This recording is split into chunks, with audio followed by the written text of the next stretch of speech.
வணக்கம். ஒரு பேண்ட் வந்து கட் பண்ணிட்டோம். ஃப்ரண்ட் எல்லாமே கட் பண்ணியாச்சு. ஸோ இதை பற்றின ஒரு சின்ன விஷயங்களை வந்து தெளிவுபடுத்திடலாங்கிறதுக்கு தான் இந்த வீடியோ. ஸோ பேண்ட் வந்து low hip pant. So office போடும்போது நீட்டாக போட்டு போகணும். ஆனால் லூஸ் வந்து தொடை லூஸ் வந்து கொஞ்சம் அதிகமாக இருக்கணும். இந்த மாதிரிலாம் நிறைய மாற்றங்களை வந்து கஸ்டமர் சொல்லுவாங்க. அப்படி சொல்லும்போது அந்த அளவுகளெல்லாம் நம்ம வந்து எப்படி வந்து கரெக்டான பொசிஷனுக்கு வந்து கொண்டு வர்றோம், அதனுடைய மாற்றங்கள் என்னங்கிறத தான் இந்த வீடியோவில் பார்க்க போகிறோம்.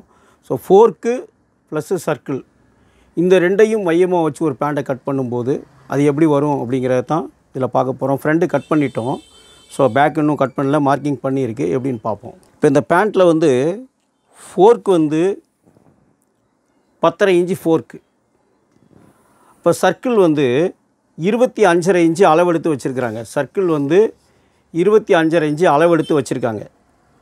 ஸோ அப்போ வந்து இந்த சர்க்கிளில் வந்து தொடையினுடைய லூஸை பொறுத்து தன்னிலையில் வந்து அந்த பேண்ட்டினுடைய சர்க்கிள் வந்து 1/2 இன்ச்சு மாறுறதுக்கும் 1/2 இன்ச்சு கூடுவதற்கும் 1/2 இன்ச்சு குறைவதற்கும் வந்து வாய்ப்புகள் உண்டு. ஸோ அப்போ நம்ம வந்து அது சரியாக இருக்காங்கிறத பேலன்ஸ் பண்ணுறதுக்கு தான் அந்த ஃபோர்க்குக்கு தகுந்த அந்த சர்க்கிளுக்கு தகுந்த இந்த பேக்கினுடைய ரேசிங் வந்து கரெக்டாக வர்றதுக்கு ஒரு ஃபார்முலா நாம் இங்கே முட்டியினுடைய மார்க்கில் இருந்து இங்கே சைடினுடைய கிராஸிங் எடுத்திருக்கோம். 21.25. இந்த 21.25 இங்கேருந்து இடுப்புக்கும் சீட்டுக்குமான வித்தியாசம் வந்து இப்போ 3 இன்ச்சு தான் இருக்குது. 36, 38, 2.5 இன்ச்சு தான் இருக்குது. 2.5 இன்ச்சுங்கும் போது நம்ம 1/2 இன்ச் சேர்த்து 3 இன்ச்சாக கன்வெர்ட் பண்ணி அந்த வித்தியாசம் அதை 4ஆக டிவைட் பண்ணி இங்கேருந்து 3/4 இன்ச்சு தள்ளி வச்சிடணும்.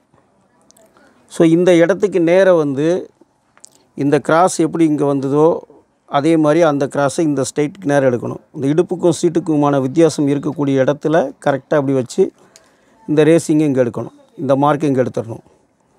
இப்போ இந்த மார்க் நம்ம எடுத்துட்டோம் அப்படின்னா இங்கேருந்து இடுப்புக்கும் இதுக்கும் நம்ம கனெக்ட் பண்ணுறோம்.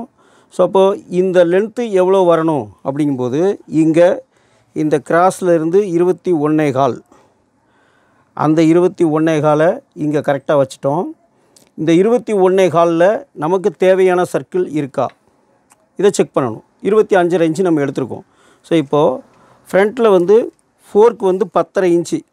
இந்த 10.5 இன்ச்சுக்கு நம்ம பெல்ட்டுக்கு 1 இன்ச்சு கழித்து கரெக்டாக இந்த 10.5 நம்ம இங்கே எடுத்துருக்கோம். ஸோ இந்த 10.5 இன்ச்சு இங்கே கரெக்டாக இருக்குது. ஃபஸ்ட்டு இந்த ஃபஸ்ட் லைனு, ரெண்டாவது ஸ்டிச்சிங் லைன் இங்கே. ஸோ நம்ம இங்கே இருந்து இந்த கிராஸை வந்து ஸ்டிச்சிங் லைனில் வந்து முடிச்சிருக்கோம். அப்போ ஃபோர்க்கு இங்கே 1/2 இன்ச்சு இன்னுமே குறையும்.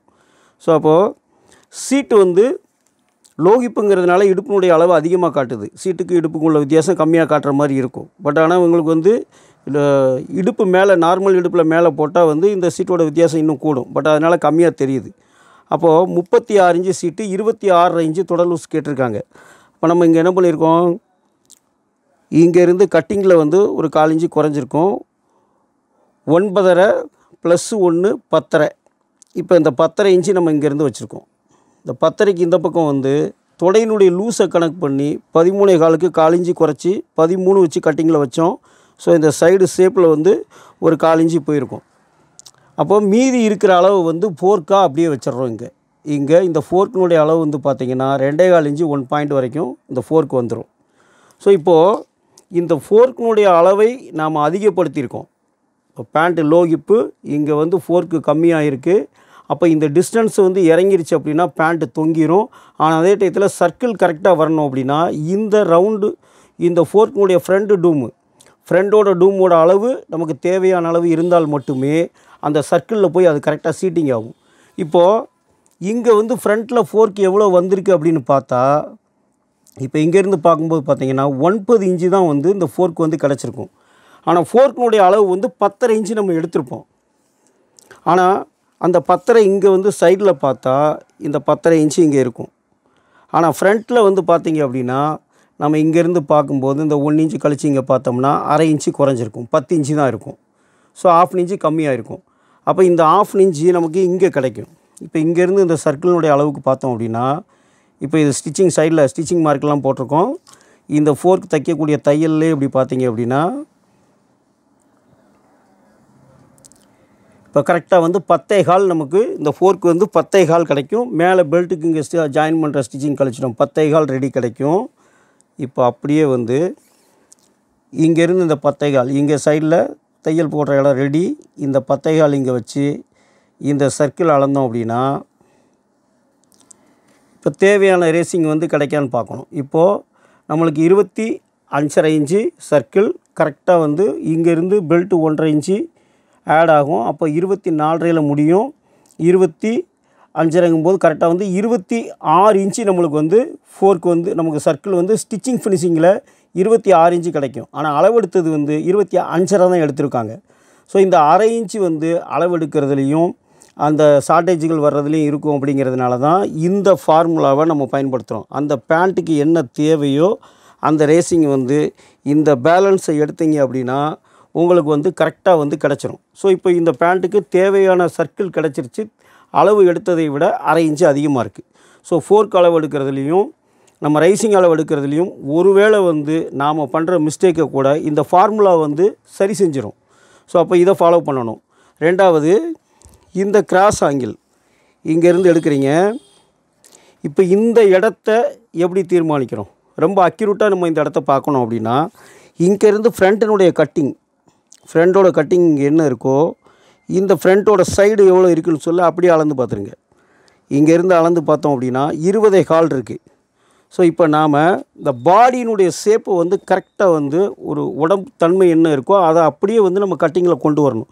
ஸோ இப்போ இங்கே இந்த எண்டிலேருந்து 1/4 இன்ச்சு உள்ளே தள்ளி வச்சு தான் மார்க் பண்ணியிருப்போம். ஸோ இங்கே 1.25க்கு அதனால் இங்கே 1.5 வச்சுருப்போம். இப்போ இந்த இடத்துலேருந்து இங்கே இந்த ஹைட்டை அப்படியே நீங்கள் இந்த மார்க்கினுடைய ஷேப்பில் இந்த ஹைட்டை அளந்தீங்க அப்படின்னா கரெக்டாக வந்து நம்மளுக்கு அந்த 20.25 கரெக்டாக இங்கே இருக்கும். இந்த ஹைட்டை அளந்து இந்த இடத்த எடுத்துக்கணும்.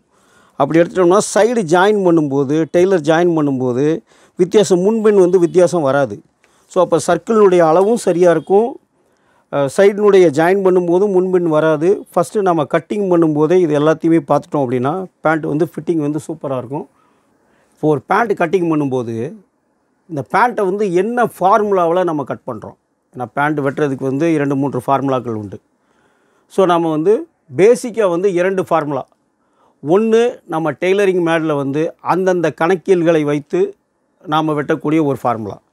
இன்னொன்று, ரெடிமேட் ஸ்டைல். இன்றைக்கி வரக்கூடிய பேண்ட்டுகள் எல்லாம் டெய்லர் மேடை விட வந்து ரெடிமேட் பேண்ட் நல்லா ஃபிட்டிங்காக இருக்குது அப்படின்லாம் வந்து இன்றைக்குள்ள பென்சில் ஃபிட்டு, ஆங்கிள் ஃபிட்டு இந்த மாதிரி பேண்ட்டு போடுறவங்களாம் சொல்லுவாங்க. ஸோ அப்போ அந்த பேண்ட்டை கட் பண்ணக்கூடிய வழிமுறை அது வேறு. அதுதான் வந்து சர்க்கிள் அளவும் ஃபோர்க் அளவும் வச்சு வெட்டக்கூடிய ஃபார்முலா வந்து இந்த ரெடிமேடில் தான் வந்தது. ரெடிமேடுனுடைய ஸ்டைலுக்காக பயன்படுத்தினது அது. ஆனால் டெய்லர் மேடில் வந்து அப்படி கிடையாது. நாம் வந்து டெய்லர் மேடில் பண்ணும்போது சீட்டினுடைய அளவை மூல அளவாக வச்சு அதில் இருந்து எல்லாத்தையுமே பிரித்து ஃபோர்க்கில் இருந்து தொடையினுடைய லூஸில் இருந்து எல்லாமே வந்து அந்த சீட்டினுடைய அளவில் இருந்து தான் நம்ம எடுத்து கட் பண்ணிகிட்டு இருந்தோம். ஸோ இந்த ஃபார்முலா அப்படிங்கிறது வந்து எல்லாருக்கும் சரியாக வருமானா இன்றைக்கி பேண்ட்டு போடக்கூடிய வழிமுறைகள் அதனால தான் அது மாறுபடுது.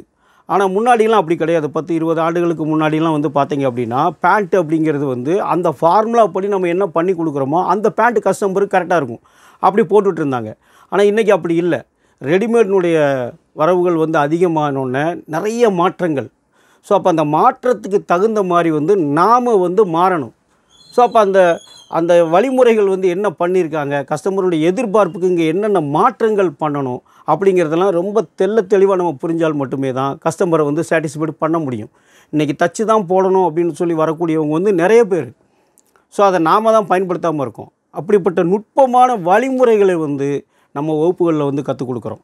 ஸோ 4 நாள் வகுப்பு, 4 நாளில் வந்து பேண்ட்டு ஷர்ட்டு தெளிவான முறையில் வந்து 2 விதமான பேண்ட் கட்டிங்கள் எப்படி, இப்போ சர்ட்டினுடைய கட்டிங்கள் வந்து நம்ம டெய்லர் மேடு எப்படி. அப்போது இன்றைக்கி என்ன மாற்றங்கள் வந்தாலும் அந்த மாற்றங்களை வந்து செய்வதற்கு வந்து நம்முடைய டெய்லர் மேடில் இருக்கக்கூடிய அந்த மூல அளவுகள், அந்த வழிமுறைகளை மாற்றத்தோடு பயன்படுத்த வேண்டியிருக்கு. ஸோ அப்போ அதெல்லாம் வந்து எப்படி வந்து நம்ம வந்து மாற்றி செய்யணும், இதுதான் கான்செப்ட்.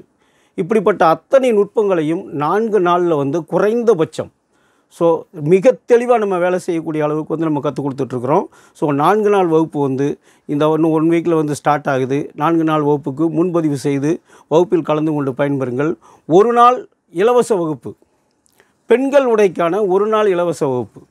ஏற்கனவே வந்து முன்பதிவு செய்தவர்கள் முன்பதிவு பண்ண வேண்டாம். புதிய நட்புகள், புதிய சப்ஸ்கிரைபர்கள், புதிதாக வந்து அந்த வகுப்பில் கலந்து கொள்ளாதவர்கள் வந்து முன்பதிவு பண்ணி உங்களுடைய கலையை வந்து மிக துல்லியமாக வந்து செய்து பயன்பெறுவதற்கான அத்தனை வாய்ப்புகளும் வந்து நம்ம சேனல் மூலமாகவும் நம்முடைய வகுப்புகள் மூலமாகவும் இருக்குது. பயன்படுத்துங்கள். இந்த பேண்ட் வந்து சைடில் வந்து வெளியில் வந்து வெளித்தையல் வராது. நம்ம ஜாயின் பண்ணிவிட்டு மேலே வந்து ஊசியோட ஒரு தையல் வெளியில் போடுவோம் இல்லையா, அந்த தையல் வந்து இதில் வராது. ஸோ இந்த ஆஃபீஸ் பேண்ட்டுகள் எல்லாம் ஆஃபீஸ்க்கு போட்டு போகிற மாதிரி நீட்டாக வேணும்பாங்க. அவங்களுக்கு இந்த மாதிரி செஞ்சு கொடுத்தோம் அப்படின்னா பேண்ட்டு ஃபினிஷிங் வந்து நீட்டாக இருக்கும். இப்போ ஃபார்மல் பேண்ட்டுகள்லாம் ரெடிமேடில் வந்து குறைஞ்சிட்ருக்கு. ஃபார்மல் பேண்ட்டுகள் வந்து இப்போது ரெடிமேட்லேயே கிடைக்கிறது இல்லை, அதிகமாக ரொம்ப ரேர். அவங்க நினைக்கிற மாதிரியான பேண்ட்டுகள் வந்து ஃபார்மல் பேண்ட்டு வந்து இப்போ கம்மியாயிருச்சு. அதனால் ஸ்டிச்சிங்க்கு வந்து நிறைய தேடி வராங்க ஃபார்மல் பேண்ட்டு தைக்கிறதுக்கு. ஒரு இன்டர்வியூக்கு போகணுன்னாலோ அல்லது ஒரு ப்ரொஃபஷ்னலாக ஒரு பேண்ட்டை ரொம்ப நீட்டாக போடணும் அப்படின்னு சொன்னாலோ அவங்களுக்கு பேண்ட் இப்போ கிடைக்கிறது இல்லை ரெடிமேடில். அதனுடைய வரவுகள் வந்து கம்மியாகிட்டுருக்கு. ஸோ அப்போ டெய்லருக்கு வந்து வேல்யூட் ஆகிட்டுருக்கு. ஸோ அப்போ நாம் தெளிவான முறையில் செஞ்சு கொடுத்தோம் அப்படின்னா நமக்கு கஸ்டமர் வந்து நம்மளை தேடி வருவாங்க.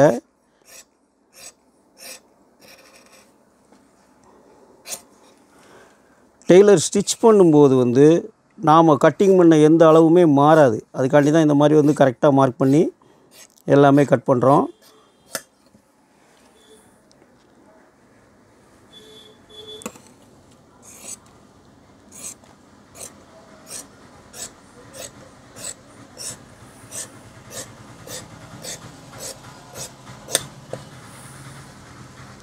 இந்த சைடில் வந்து இப்படி துணி எக்ஸ்ட்ரா வச்சு நம்ம ஒர்க் பண்ணுறதுனால பேண்ட் அயர்ன் பண்ணும்போது அயனிங் ஃபினிஷிங்கும் நீட்டாக வரும். சப்போஸ் நீங்கள் அளவு எடுக்கும்போது ஏதாவது மிஸ்டேக் இருந்திருந்தாலோ ஏதாவது ஆல்ட்ரேஷன் இருந்தாலோ நீங்கள் ரெண்டாவது பண்ணுறதுக்கு வந்து அதை உதவி பண்ணும்.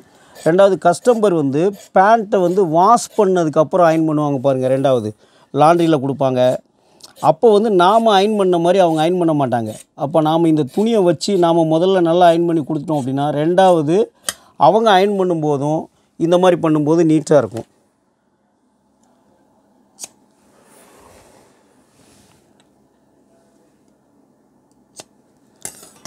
இப்போ இந்த பேண்ட்டோட பேக் வந்து பார்த்திங்க அப்படின்னா இப்போ ஃப்ரண்ட்டு இதோட பேக் பார்த்தோம் அப்படின்னா அந்த பாடி எப்படி இருக்கோ அந்த பாடியினுடைய ஷேப்புக்கு பேண்ட் வந்து கரெக்டாக இருக்கும். பேண்ட்டில் வந்து போட்டிருக்கும்போது இந்த இடத்துல வந்து உள்ளே இழுக்கிற மாதிரியோ இதில் ரிங்கிள்ஸ் வர்ற மாதிரி அலையாக சுருக்கு வரும். அந்த மாதிரி உள்ள கம்ப்ளைண்ட்ஸ் எதுவுமே வந்து நிச்சயமாக இதில் வராது. இந்த கஸ்டமருக்கு வந்து நம்ம நிறைய பேண்ட் பண்ணி கொடுத்துருக்குறோம். ரொம்ப நீட்டாக இருக்கும். எவ்வளோ சார்ஜ் கேட்டாலும் இந்த கஸ்டமர் கொடுக்கறதுக்கும் தயாராக இருப்பார். ஸோ இந்த மாதிரி சிறப்பாக பண்ணி பாருங்கள்.